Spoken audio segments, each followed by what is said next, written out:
Hi friends, ఇప్పుడే మన శంకర్ వరప్రసాద్ గారు సినిమా చూసి రావడం జరిగింది.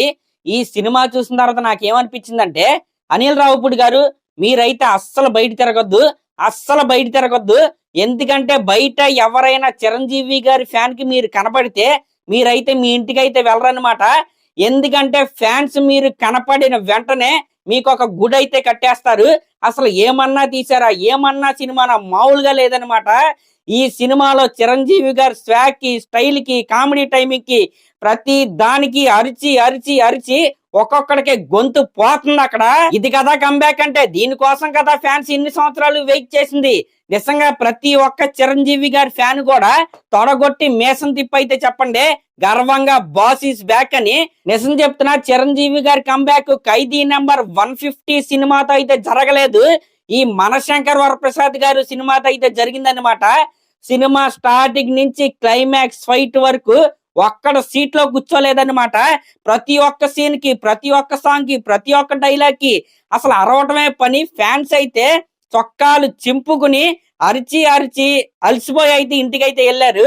నిజంగా చిరంజీవి గారి కెరియర్ లో one of the most memorable cinema లాగైతే ఇదైతే మిగిలిపోద్ది.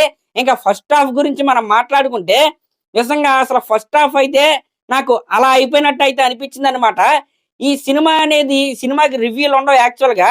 ఇది యాక్చువల్ గా ఒక సెలబ్రేషన్ అని నేనైతే మాట్లాడతాను.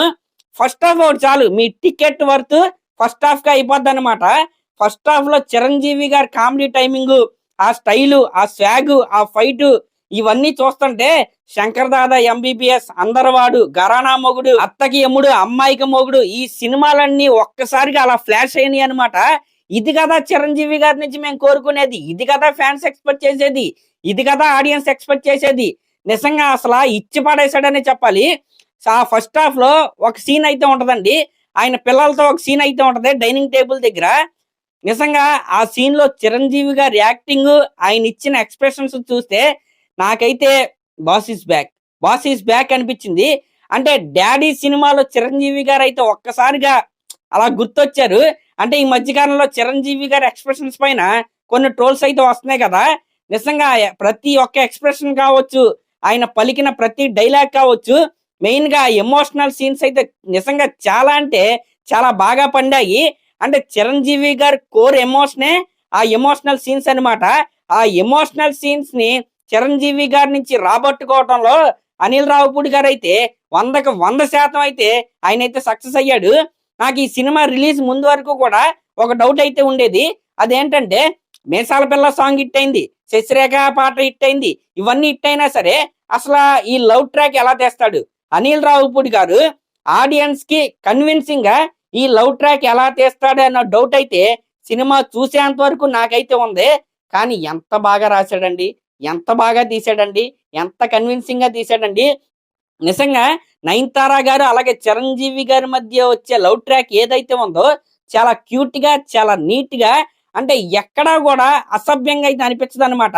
అంత క్లీన్ గా, అంత నీట్ గా అయితే ఆ లవ్ ట్రాక్ అయితే ఉంటది. ఇక్కడే అంటే డైరెక్టర్ అంటే లవ్ ట్రాక్ రాయటం, సినిమాలో తీసేయటం కాదనమాట. అది మనం స్క్రీన్ పైన చూస్తున్నప్పుడు ఆడియన్స్ మైండ్ లోకి ఒక్కటంటే ఒక్క డౌట్ కూడా అంటే రానివ్వకుండా చాలా న్యాచురల్ గా వచ్చిందే, కొద్దిగా కూడా హార్డ్గా అనిపించలేదే అని అనిపించేలాగా తీయటమే డైరెక్టర్ యొక్క సత్తా. దాంట్లో అనిల్ రావిపూడి గారు అయితే 100కి 100 మార్కులు అయితే కొట్టాడు. ఇంకా ఫస్ట్ హాఫ్ లో ఎంట్రీ ఫైట్ ఉంటదండి, నిజంగా మామూలుగా ఉండదు. ఆ ఎంట్రీ ఫైట్ లో స్వాగ్ ఉంటది. ఆ వైట్ షర్ట్ వేసుకుని ఆ గన్ను పట్టుకుని కాలుస్తా ఉంటే అసలు మామూలుగా ఉండదు అనమాట. గూస్ బంప్స్ వస్తాయి. ఆ ఫైట్ అవగానే మన హుక్ స్టెప్ పాట అయితే వస్తుంది. అసలు ఒక్కడి సీట్ లో కూర్చోడు, ఆ ఫోన్ అలా తిప్పుతా ఉంటే ఆడియన్స్ స్క్రీన్ పైకి వెళ్ళిపోయి చొక్కాలు చింపుకున్నారని చెప్పాలి. ఈ విధంగా ఆ ఫస్ట్ ఫైట్ తో స్టార్ట్ అయ్యి ఫస్ట్ హాఫ్ ఇంటర్వెల్ వరకు ఒక్కొక్క మూమెంట్ వస్తానే ఉంటది.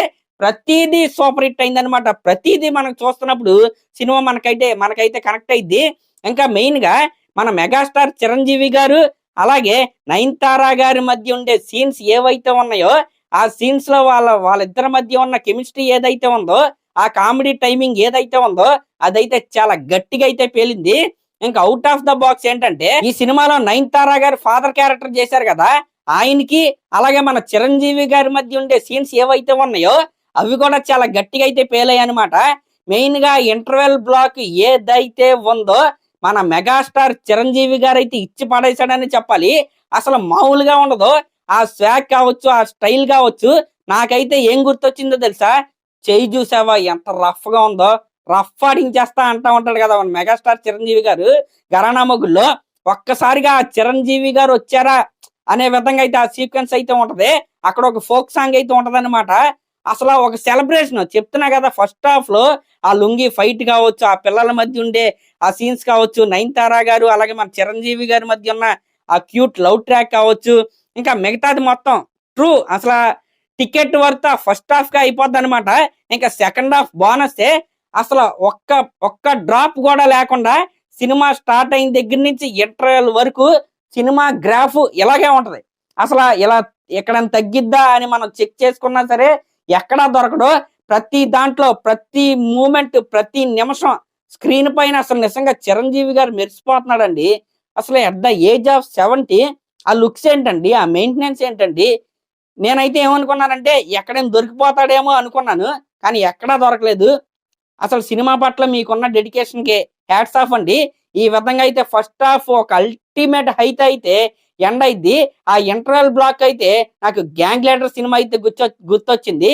ఇంకా సెకండ్ హాఫ్ గురించి మనం మాట్లాడుకుంటే నాకేమనిపించింది అంటే, సెకండ్ హాఫ్ స్టార్ట్ అయిన దగ్గర నుంచి కొద్దిసేపు అంటే ఫస్ట్ హాఫ్ ఇంత అయితే ఎండ్ అయింది, అక్కడి నుంచి ఫ్లాట్ గా వెళ్తుందా అంటే సినిమా బాగుంటది, కానీ ఇంకా హై మూమెంట్ రావట్లేదేంటి అన్నప్పుడు మేసాల పిల్ల పాట వచ్చిందండి. ఆ పాటలో మన చిరంజీవి గారు ఇచ్చే ఎక్స్ప్రెషన్స్ కావచ్చు, ఆ స్వాగ్ కావచ్చు, ఆ స్టైల్ కావచ్చు, అసలు మామూలుగా ఉండదన్నమాట. అసలు ఆ పాట వచ్చేపాటికే సినిమా బ్లాక్ బస్టర్. ఇంకా దాని తర్వాత వచ్చేదంతా బోనసే. అప్పుడు వస్తాడండి మన విక్టరీ వెంకటేష్ గారు. ఇంకా వెంకటేష్ గారు వచ్చిన తర్వాత సినిమా అయితే ఒక రేంజ్ కి అయితే వెళ్ళిపోద్ది అనమాట. అసలు ఆ వెంకటేష్ గారు ఉన్న సీక్వెన్స్ మొత్తం కూడా బ్లాక్ బస్టరే. చిరంజీవి గారు వెంకటేష్ గారు అలా ఒకరికొకరు డైలాగ్స్ చెప్పుకుంటా ఉంటే, ఒకరికొకరు పంచులు వేసుకుంటా ఉంటే ఇంకా ఇంకొక సీక్వెన్స్ అయితే ఉంటదన్నమాట. అది నేను ఇప్పుడు చెప్పొచ్చో లేదో నాకైతే తెలియదు, కానీ చెప్పేస్తున్నాను.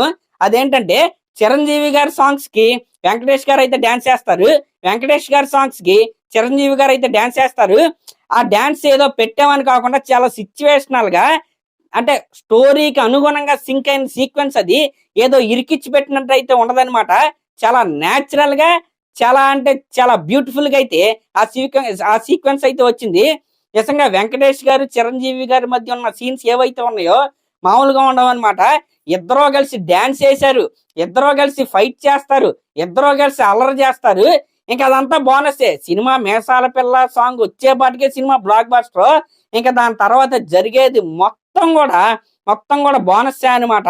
నిజంగా truly boss is back. Only one word అంతే. ఈ సినిమాకి రివ్యూలు ఉండవు, ఏముండవు. ఇది only celebration of megastar Chiranjeevi గారు. ఈ పండక్కి థియేటర్ బయట ఈ సినిమాకి వెళ్ళొద్దు అని బోర్డు పెట్టినా సరే ఆ బోర్డు పట్టుకుని మరి సినిమా లోపలికి అయితే వెళ్ళిపోతారు. ఆ రేంజ్ లో అయితే ఈ సినిమా అయితే ఉంది. ఇంకా ఈ సినిమాలో చిరంజీవి గారు ఇచ్చే ఎక్స్ప్రెషన్స్ ఏవైతే ఉన్నాయో అవైతే హైలైట్ అనే చెప్పాలన్నమాట. ఈ సినిమాలో చిరంజీవి గారు అందరికి ఓటీపీలు అయితే ఇస్తా ఉంటాడు, అది కూడా అదిరిపోయింది. ఇంకా ఇందువదన కుందలదన వావ్, ప్రతిది వావ్ మూమెంట్. ఈ సినిమాకి రివ్యూ అయితే ఉంటది, నాకు అందుకే చెప్పడానికి ఏమి రావట్లేదు అనమాట. ఒకటే మాట, బాస్ ఈస్ బ్యాక్. అసలు ప్రతిదీ సెలబ్రేట్ చేసుకోవచ్చు అండి, ప్రతిదీ సెలబ్రేట్ చేసుకోవచ్చు. అంటే మీ ఫ్యామిలీతో కళ్ళు మూసుకుని ఈ సినిమాకి అయితే వెళ్ళిపోవచ్చు. ఒక్కటంటే ఒక్క అసభ్యకరమైన సీన్ ఉండదు. ప్రతి సీన్ కి నవ్వుతారు, ఆల్మోస్ట్ ప్రతి సీన్ కి నవ్వుతారు, ప్రతి సీన్ కి విజిలేస్తారు, ప్రతి సీన్ కి సెలబ్రేట్ చేసుకుంటారు. ఆ రేంజ్ లో అయితే సినిమా అయితే తీశాడు. నిజంగా అనిల్ రావిపూడి గారు ఫ్యాన్స్ ఆకలి తీర్చారండి. మీరు మామూలుగా కాదనమాట. ఫ్యాన్స్ కొన్ని సంవత్సరాలుగా ఇలాంటి సినిమా కోసం అయితే వెయిట్ చేస్తున్నారు. నిజంగా పండక్కి ఒక మంచి నాటుకోడి బిర్యానీని అయితే మీరైతే ఫ్యాన్స్ కి అయితే ఇచ్చేశారు. అంటే ఈ సినిమాకి ఓన్లీ మెగా ఫ్యాన్సే కాదు, ఓన్లీ మెగాస్టార్ గారి ఫ్యాన్సే కాదు, ప్రతి ఒక్కరికి కూడా ఈ సినిమా అయితే నచ్చిద్ది అనమాట. అంటే ఫేవరెట్ హీరోతో పని లేదు, మీరు ఏ ఆడియన్స్ అనేది పని లేదు, ప్రతి ఒక్కరికి ఈ సినిమా అయితే నచ్చిద్ది. ఆ రేంజ్ లో సినిమా అయితే ఉందన్నమాట. నాకైతే ఆ ఇంటర్వెల్ సీక్వెన్స్ ఏదైతే ఉందో ఆ సీక్వెన్స్ లో మన మెగాస్టార్ చిరంజీవి గారి స్వాగ్ ఏదైతే ఉందో, ఆ స్టైల్ ఏదైతే ఉందో నాకు ఇంకా మైండ్ లో నుంచి అయితే పోవట్లేదు. ఇంకా మన వెంకటేష్ గారు చిరంజీవి గారు అలా కలిసి డాన్స్ చేస్తా ఉంటే ఉంది, మామూలుగా లేదనమాట. ట్రూలీ బాస్ ఈస్ బ్యాక్ అంతే. ఇదొక సెలబ్రేషను. అసలు అంటే ఆయన్ని ఇన్ని సంవత్సరాల తర్వాత అంత బాగా ఆయన అలా స్క్రీన్ పైన చూసేపాటికి నాకైతే ఆనందం అయితే ఆగట్లేదు. మరి నాకు అనిపించింది అయితే నేనైతే చెప్పా. మరి ఈ సినిమా చూసిన తర్వాత మీకేమనిపించిందో కింద కామెంట్ అయితే చేయండి. బ్లాక్ బాస్టర్ అయితే కొట్టేశారు. రేటింగ్ ఇవ్వాలంటే 5కి 5 అనమాట. 6 ఇచ్చినా తప్పు అయితే లేదు. ఒక్క నిమిషం. అలాగే లాస్ట్ లో ఈ వీడియో కనుక మీకు కరెక్ట్ అనిపిస్తే ఖచ్చితంగా సబ్స్క్రైబ్ చేసుకోండి. Thank you.